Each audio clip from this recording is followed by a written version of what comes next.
Craft Beer Explorer. Got my buddy Joe here today. We're going to be brewing up a Scottish 80 Shilling ale that I concocted myself. And this is Joe's first brew day. So we're going to just go through it and have fun with it. All right, let's do it. Yep. First off, we got the water, just turned the heat on. And we got the specialty grains here. We got a mixture of Crystal 80, Victory,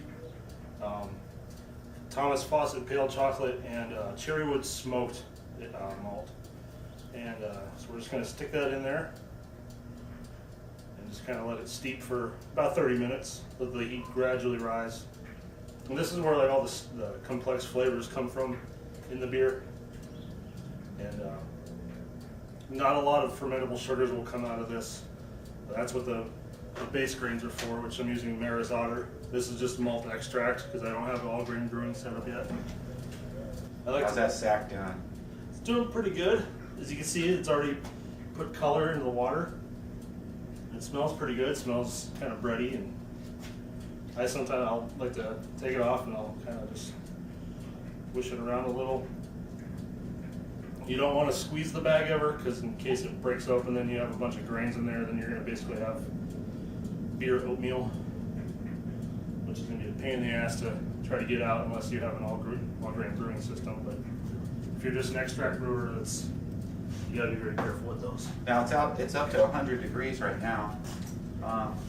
Usually about what's the temperature you set it at? Or just get it up to boiling, or how does that work? What I usually do is, Northern Brewer says to either leave the grains in for about 20 minutes or till the water hits about 170 degrees.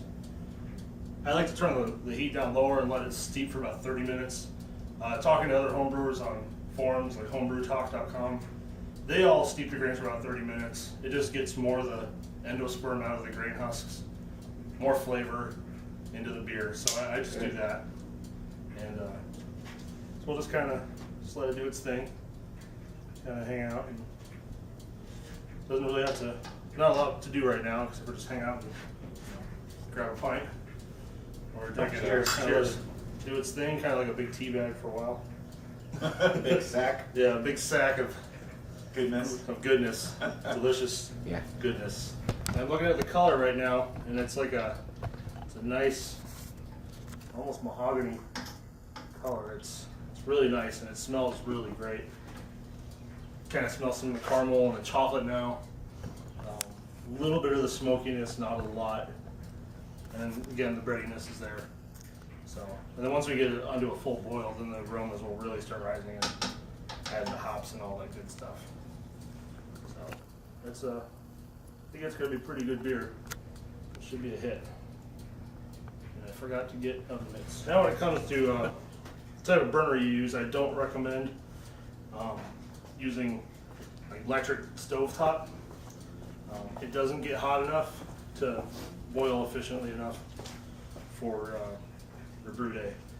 I made that mistake a couple times, and what was supposed to be an hour-long boil turned into like 4.5 hours, and it didn't even come to a complete full boil. So I recommend definitely propane. If you have a propane stove or gas range in your home, that will work just fine. I use this turkey fryer I got from Bass Pro Shop. I think I got on sale for like 30 bucks a couple of years ago. I got it for Thanksgiving, and it works just fine. Eventually I will get I'm gonna build up and have my own little brewery in my garage with the whole all grain setup and a 3-tier system and all that. But it works for now. So, and I actually went out and bought a propane gauge so I know what my propane level is in my tank. But Scottish ales are known for being malty and really rich, and that's what I was going for. And you can see there's the grains steeping. Yeah, it's a big sack. Big sack of grains. But the color looks really great and smells even better.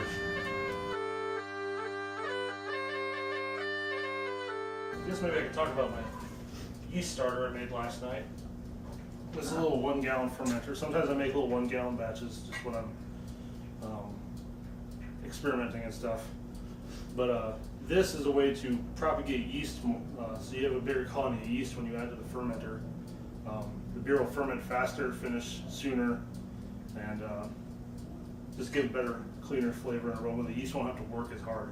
So basically, the day or two before you do your brew, you take some small dry malt extract, this stuff, which is usually made with like 2 rolled barley, just basic plain light barley. Take about 8 ounces or a cup of it, half pound, add it to about 1,500 milliliters of water, and bring it to a boil for about 10 to 15 minutes. Cool it down like you would a full batch of beer, and then you pitch the yeast, seal it off, and I put it on a stir plate, which most advanced home brewers do that. And the stir plate will keep a steady trickle of oxygen going, which the oxygen helps feed the yeast also. And then we'll just pour that into the fermenter when it's ready.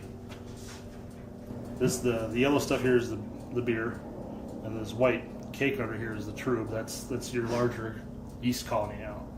So what we'll do is when we're ready to pour this into the fermenter, when we're ready to pitch it, we'll shake this up, loosen all that up, and just pour it off. Some people like to decant most of the beer there, and then just leave a little bit to help loosen up the trub. I'm probably just gonna pour it all straight in.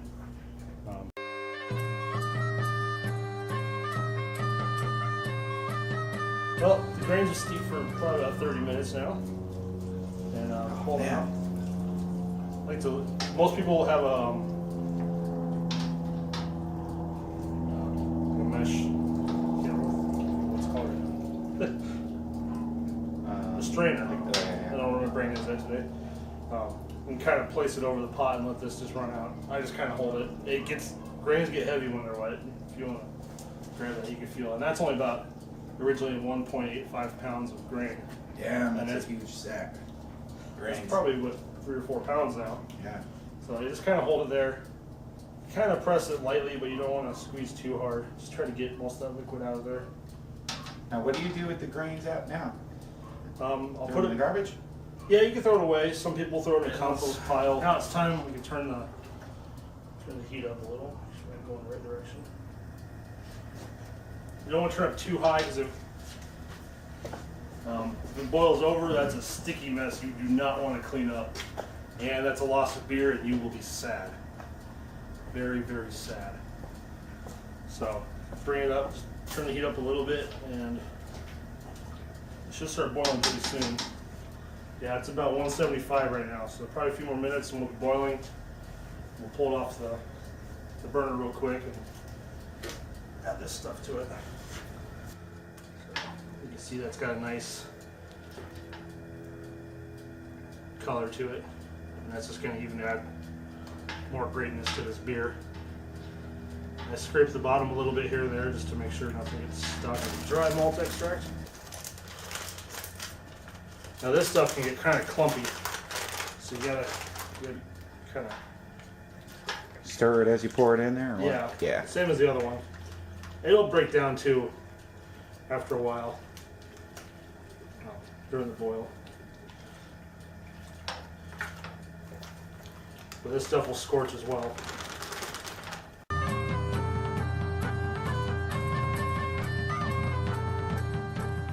It's time for the first edition hops. Would you like to do the honors? Sure. Dump your first ounce of hops. All right. Let me start the timer real quick. Okay. And yep, go ahead. I'll stir it in. Just kind of just wherever. Yeah. It's important to stir. If you have to turn the heat down. Yeah, because it did go kind of crazy. Yeah. It'll settle down after a bit after you stir it a little bit.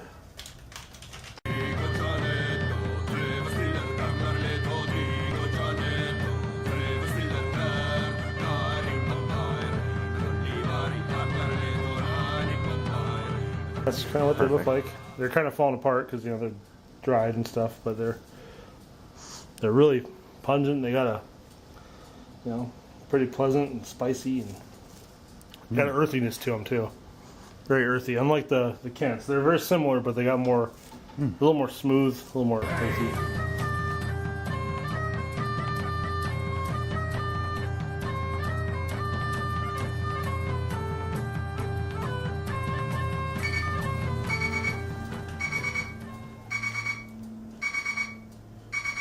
go.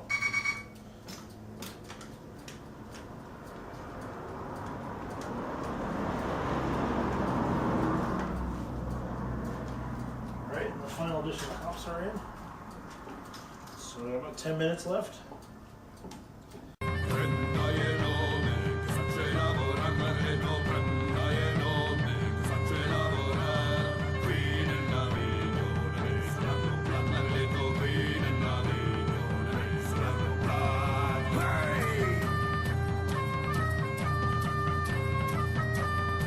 Hey everyone, it's been about 6 weeks since we brewed this Scottish Ale up. I mostly did 12-ounce bottles, but I saved a few big ones for Joe and I to do our taste test here. Brought some English glassware. So, Pretty excited about this? yes, it was a pretty fun brew day. Good time, and the beer came out right at 4.5% alcohol, like I was estimating, and came out great. So let's pop these open. Time to reap the benefits of your harvest, Brody. Yep. There's your keys. Thanks. Oh yeah, that smells good. Yep. Let's give it a good pour into the glass. Nice steady pour.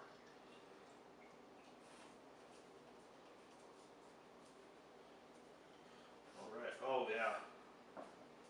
Careful and not to stir up the yeast at the bottom too much. Otherwise, won't get too clear of a pint. But that looks pretty great. See the color of that? Yeah. Nice. It's great carbonation. Nice rocky white head. Smoky. You can definitely pick up on the smoke aroma. A little bit of caramel notes. You ready for the taste? I'm ready. Let's go. Okay.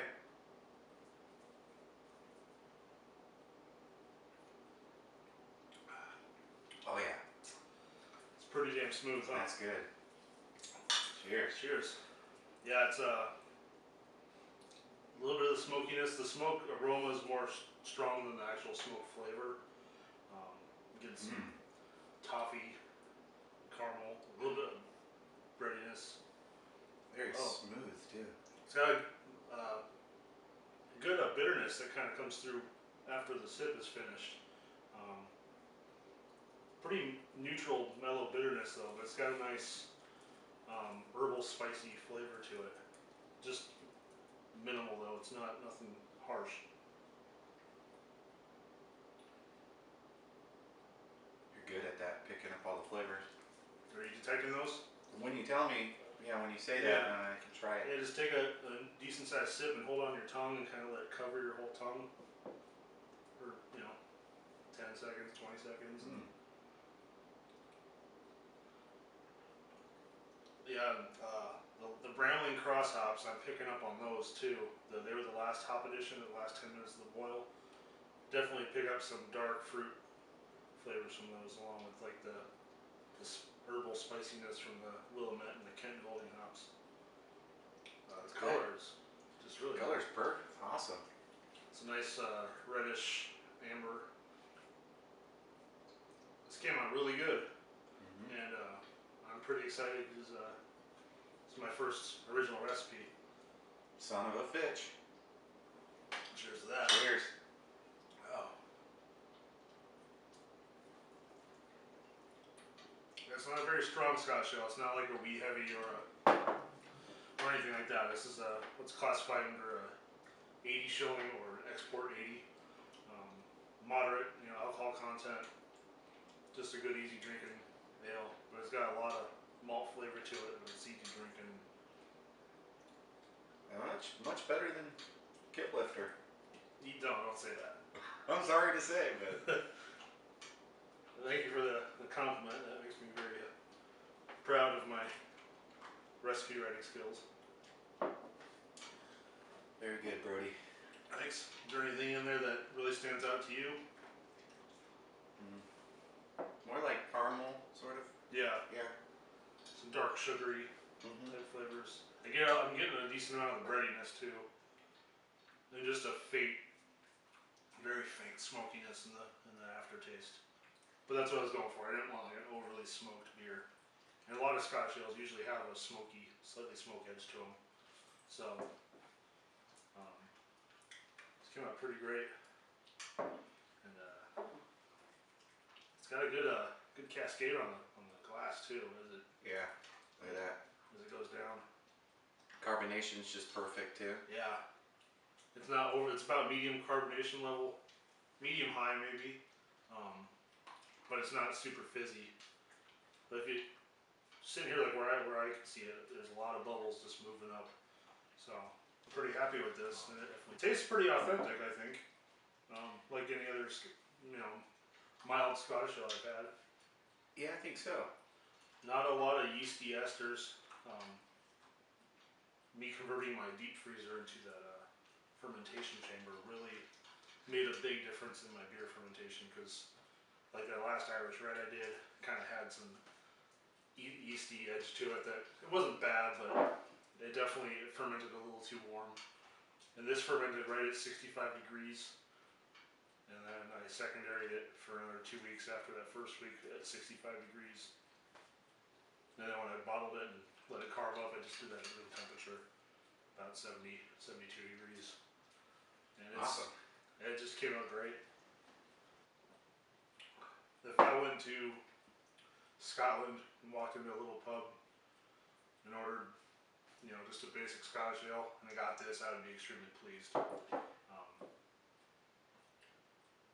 I just feel like it's pretty damn accurate and pretty traditional to I think so too. Scottish ales. I'll have to give it a whirl at making up Scottish Wee Heavy, a stronger Scottish ale. But for now, like, this is a great session ale. It's under 5% alcohol. You can drink this, have several at a party or whatever. Not lose your pants. Well, thanks for having me over, Joe.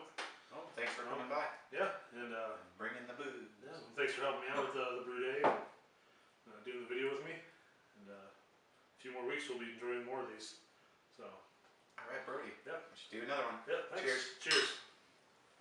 Thanks.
I'll drink to that.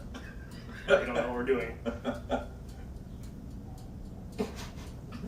That's an inside joke. Sorry.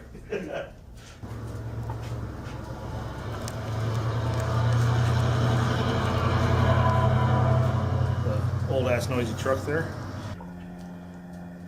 Like right now, I don't really have to worry about contamination too much because the heat will kill that, and it's gonna go right back on the burner. But you don't want your dog sticking his paw in there, or your kid blowing his nose in it. Burger beer is not a popular thing.